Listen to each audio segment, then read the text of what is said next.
Bonjour à tous à toutes, aujourd'hui je vous retrouve pour un style de vidéo particulier qui change de ce que je fais de d'habitude. Bon, déjà ça fait très longtemps qu'il n'y avait pas eu de nouvelles vidéos. J'expliquerai tout ça dans une vidéo qui arrivera très prochainement. Mais là, pour la vidéo d'aujourd'hui, je vais vous parler d'un jeu rituel, appelez ça comme vous voulez. Ce sera sous format au moins 2 par semaine, des jeux, creepypasta, rituels, plein de choses comme ça. Le site sur lequel je les trouve sera bien évidemment mis dans la description, alors n'hésitez pas à y jeter un petit coup d'œil, c'est gratuit, et franchement, il est extrêmement intéressant. Et on commence tout de suite.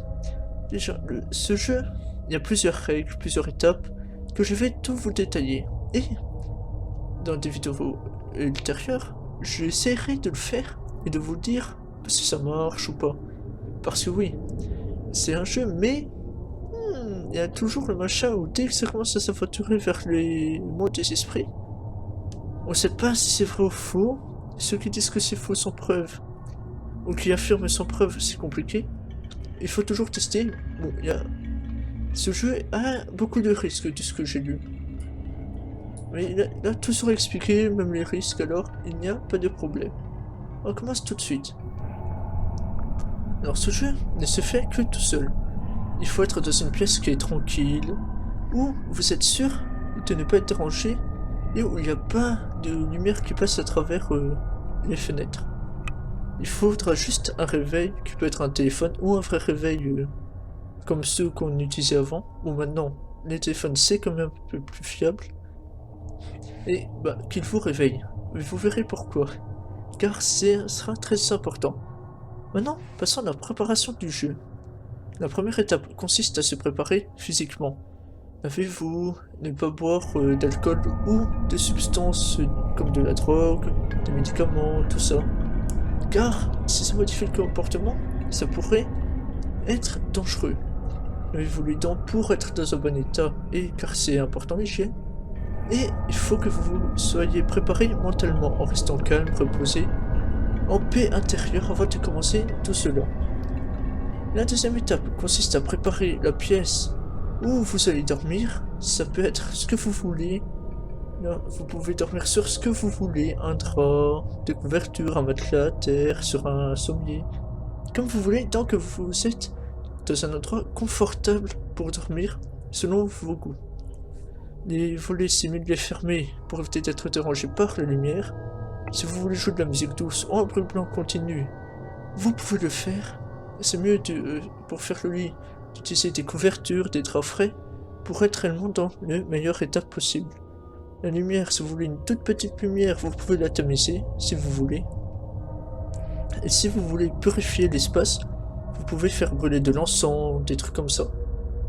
La troisième étape, il faut que toutes ces conditions soient remplies. Il fait noir dehors, et vous êtes parfaitement endormi, dans un état d'endormissement assez profond. Si vous n'êtes pas dans ces conditions, le jeu ne pourra pas commencer. Si il y a encore la lumière du soleil dehors, ou si vous êtes en forme réveillée, ou trop épuisé, ça ne pourra pas commencer.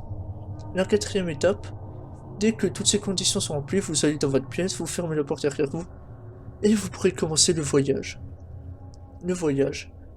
En premier lieu, il faudra régler l'alarme pour sonner 12 heures plus tard, par exemple. Si vous voulez vous coucher vers 10 heures du soir, vous mettrez votre réveil pour 10 heures du matin, ainsi de suite. Par exemple, si vous voulez faire ça, vous couchez à minuit, vous mettrez à sonner à midi, et ainsi de suite. Ensuite, installez-vous dans l'endroit agréable que vous avez préparé, et commencez le processus pour dormir. Fermez les yeux sans vous endormir. Respirez profondément. Ne pensez plus à rien et relaxez-vous. Maintenant, imaginez un escalier très long et en spirale. Les détails de l'aspect de l'escalier sont à vous. Il sera différent pour chaque personne. Du coup, toutes les personnes auront un escalier différent. C'est pas parce que vous aurez lu sur internet que quelqu'un a eu un escalier orné de marbre que vous êtes obligé de l'avoir. Il pourrait être en métal, de surface utilitaire, en bois, avec des ornements sculptés, tout ça. Ça se peut, vous l'aurez déjà rencontré ou jamais. Il peut être totalement éclairé que vous voyez extrêmement bien ou sombre à ne rien y voir. Ici, c'est juste l'escalier qui est bien pour vous. Il n'y a pas de bonne ou de mauvaise réponse. Maintenant, imaginez-vous en haut de cet escalier. Et imaginez-vous descendre cet escalier. Essayez de prendre note du plus de détails que vous pouvez lors de votre descente. Vous n'êtes pas obligé de le mémoriser, c'est pas nécessaire, mais il faut quand même que, sur le moment, vous y prêtez attention. Parce que chaque chose que vous touchez, voyez, ou d'autres, sont importants. Maintenant, continuez à descendre. L'escalier est long, mais n'abandonnez pas. Il finira forcément par finir et vous serez en bas de l'escalier. Quand vous serez en bas de l'escalier et que vos pieds seront de nouveau sur un sol plat, regardez autour de vous. Normalement, vous devrez être dans une grande pièce avec 4 portes de couleurs différentes sur les murs. Choisissez-en une, ouvrez, puis entrez. Derrière cette porte, vous verrez l'un des 4 géants. Le géant aura une apparence et une voix différentes à chaque personne, mais ils tomberont forcément sur ces 4 types de géants. Le géant gentil, il parle doucement et calmement. Il représente votre instinct les plus gentils. Il voit seulement le bon du monde, il pardonne rapidement, il est essentiel, mais dangereux.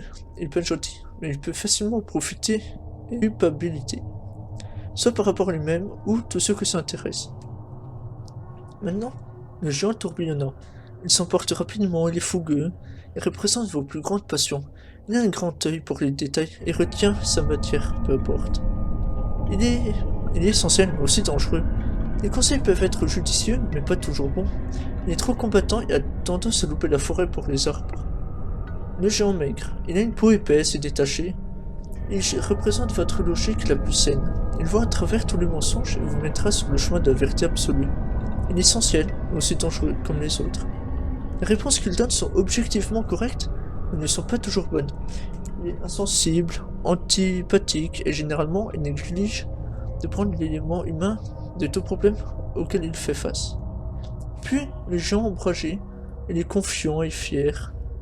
Il représente vos désirs les plus profonds. Il a la plus grande confiance en vous et il est toujours à vos arrières. Il est essentiel, mais aussi très dangereux, car il peut vous aider quand vous en avez le plus besoin, mais ça peut être aux dépens des autres. Il peut être égoïste, indifférent, il peut aliéner ceux qui supportent le coût de ses actions. Maintenant que j'ai expliqué, détaillé chaque géant, là, vous rentrez dans votre pièce, que vous aurez choisie. Vous serez dans l'œil du géant. Parlez au géant que vous avez trouvé, soyez poli mais ferme. Vous pouvez lui demander tout ce que vous voulez, mais ne le poussez pas à parler de sujets auxquels il ne souhaite pas parler. Il ne faut pas tout prendre pour argent comptant.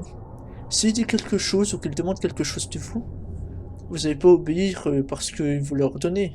Il y a toujours votre libre arbitre qui décide. Une fois que vous avez fini de parler avec ce géant, quittez la pièce par la même porte que vous êtes entré, fermez-la, et une fois que vous êtes de retour dans la pièce, qui se trouve en bas des escaliers où il y a les 4 portes, vous pouvez choisir soit de prendre une autre porte, ou soit remonter. Le plus important, n'est surtout pas ouvrir la même porte 2 fois lors d'un seul et même voyage, car vous pourrez en faire plusieurs. Maintenant, une fois qu'on a parlé du voyage, il faut bien évidemment retourner au monde réel, parce que là vous n'êtes pas dans le monde réel, puisque vous êtes dans votre esprit. Du coup, pour le retour, il y a aussi quelques conditions très importantes à prendre. Une fois que vous êtes resté assez longtemps dans la pièce, ou que vous vous trouvez dans la pièce d'un géant, vous pouvez la quitter et fermer la porte derrière vous. Vous saurez quand ce sera le temps de partir. Il ne faut surtout pas abuser de l'hospitalité du géant. Maintenant, là, avant de remonter, vérifiez que les 4 portes de la pièce soient fermées. Bien évidemment, vous n'êtes pas obligé d'avoir parlé aux 4 géants. C'est même... c'est même quasiment très peu probable que vous puissiez parler aux 4 géants en un seul voyage. Mais en 2-3 voyages, ça sera déjà bien réussi. Et maintenant, quand vous avez commencé à remonter, gardez vos yeux en l'air. Ne regardez surtout pas en bas ou derrière vous. Ne vous arrêtez surtout pas. Continuez à monter tant que vous n'avez pas atteint le haut. C'est un peu logique, mais il y en a, si vous vous arrêtez, c'est pas recommandé. On sait pas pourquoi, parce que il n'y a pas encore de témoignages ou c'est des témoignages un peu douteux. Et au fur et à mesure que vous montez les escaliers, vos yeux s'ouvriront dans le monde réel. Le soleil devrait normalement briller si vous êtes le jour. Bah, vous serez forcément le jour. Ça, c'est un détail que j'oublie, mais vous serez forcément le jour. La nuit devrait normalement être finie. Et dès que vous êtes réveillé, l'escalier, les gens, tout ça, ça sera comme si vous avez fait un rêve. Ce sera réellement dans un coin de votre tête, et vous n'y penserez sûrement plus, ou vous y penserez comme ça. Des fois, ça apparaîtra. Mais normalement, le réveil devrait sonner. Éteignez-le. Et là, une fois que vous êtes bien réveillé dans le monde réel, bah, levez-vous, faites votre journée habituelle. Vous aurez sûrement quelques petits flashbacks de ce qui s'est passé cette nuit-là. Mais vous n'aurez pas tout comme certains géants qui vous ont donné des conseils. Vous vous en souviendrez sûrement pas, mais vous l'aurez toujours dans votre subconscient que vous pourrez sûrement y accéder quand vous dormiez ou à un moment propice dans votre vie. Ça, après, ça non plus, j'ai pas de témoignage à vous dire sur ça pour le moment. Mais non, du coup, il faut apprendre de ça.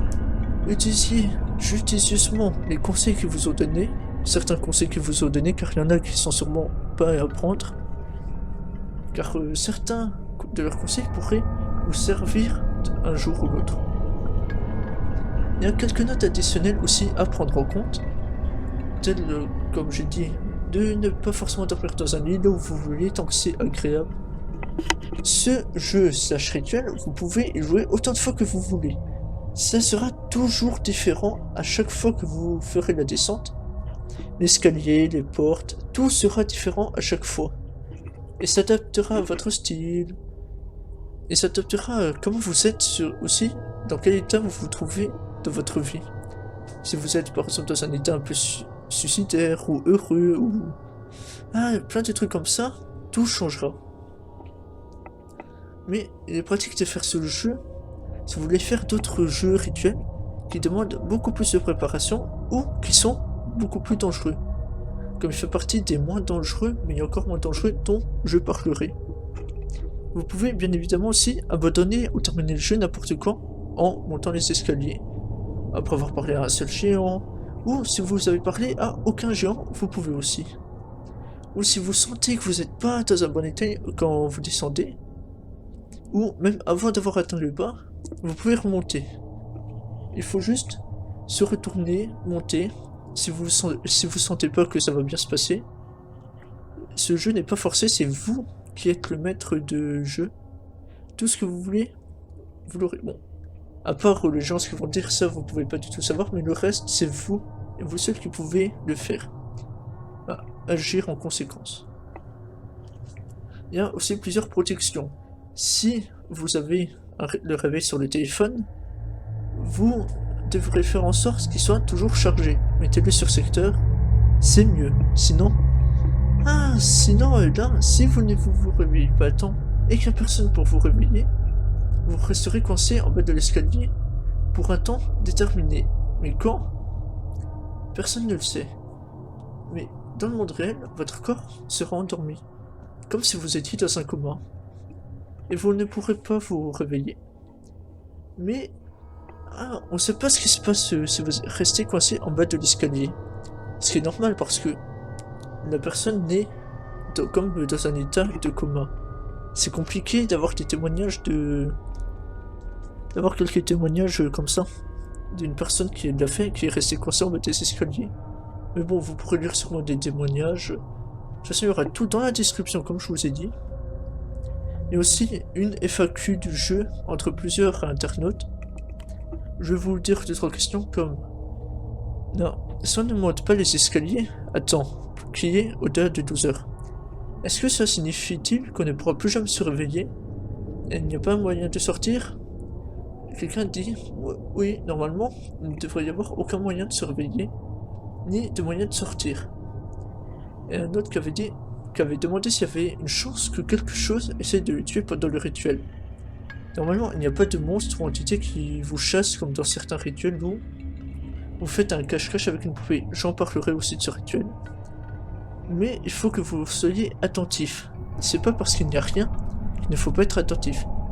car comme tout se passe dans votre esprit, des fois votre esprit pourra vous jouer des tours ou quelques zones d'ombre de votre esprit qui voudront vous emprisonner, on ne sait pas pourquoi, et vous emprisonner et que vous ne puissiez plus jamais repartir. Du coup, il faut toujours être sûr de monter les escaliers avant que les 2 heures soient passées.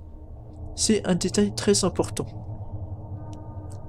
Du coup, voilà, c'est fini pour ce jeu slash rituel, appelez ça comme vous voulez. Du coup, je ferai d'autres vidéos dans le même style, ou qui seront sûrement mieux narratées. Oui, ça se dit, mieux narratées. Avec sûrement de meilleures illustrations. Et aussi, comme je vous ai dit, des vidéos où je vous dirai, petit best-of, où je vous dirai si ce jeu slash rituel marche. Marche en tout cas pour moi, car il y a certains trucs qui marchent pas pour certaines personnes car elles sont trop fermées d'esprit. Il faut toujours être ouvert d'esprit pour tout ce qui est au niveau paranormal, surnaturel. Car si vous êtes fermé d'esprit, vous êtes sûr, c'est vous dire ça marche pas, et c'est là que vous n'arriverez à rien. En espérant que cette vidéo vous ait plu, je vous retrouverai très rapidement pour une prochaine vidéo. Ciao tout le monde, à la prochaine!